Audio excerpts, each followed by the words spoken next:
পাউরুটি দিয়ে এইভাবে একবার মিল্ক কেক মিষ্টির রেসিপি বাড়িতে বানিয়ে দেখতে পারেন, যা খেয়ে বা দেখে বোঝার উপায়ও হবে না যেটা পাউরুটি দিয়ে বানানো। প্রথমেই 4 পিস পাউরুটি নিতে হবে আর এরকমই ছোটো ছোটো টুকরো করে ছিঁড়ে নিতে হবে। মিক্সির জারের মধ্যে নিয়ে খুব ভালো করে পাউরুটিগুলোকে গুঁড়ো করে নিতে হবে। পাউরুটির গুঁড়োটা যখন রেডি করা হয়ে যাবে এক সাইডে রেখে দিতে হবে। কড়াইয়ের মধ্যে দিতে হবে 3 চামচের মতন ঘি।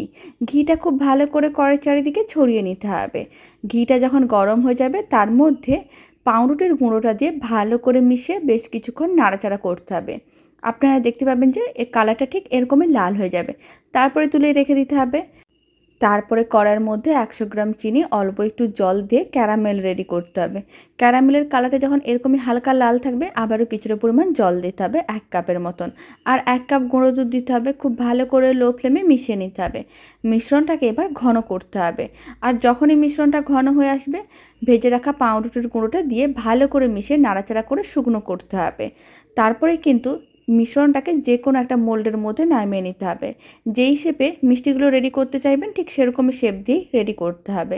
গরম অবস্থায় মিশ্রণটাকে আমি এরকমই চৌকো শেপ দিয়ে দিয়েছিলাম। এবার 1 ঘন্টার মতন রুম টেম্পারেচারে রেখে ঠান্ডা করে নিতে হবে। তারপরেই ডিমোল্ড করে নিতে হবে। এবার মিষ্টিটাকে প্রথমে এইভাবে লম্বা করেই কেটে নিচ্ছি। আপনারা চাইলে লম্বা বা চৌকো যে কোনো শেপেই কাটতে পারেন।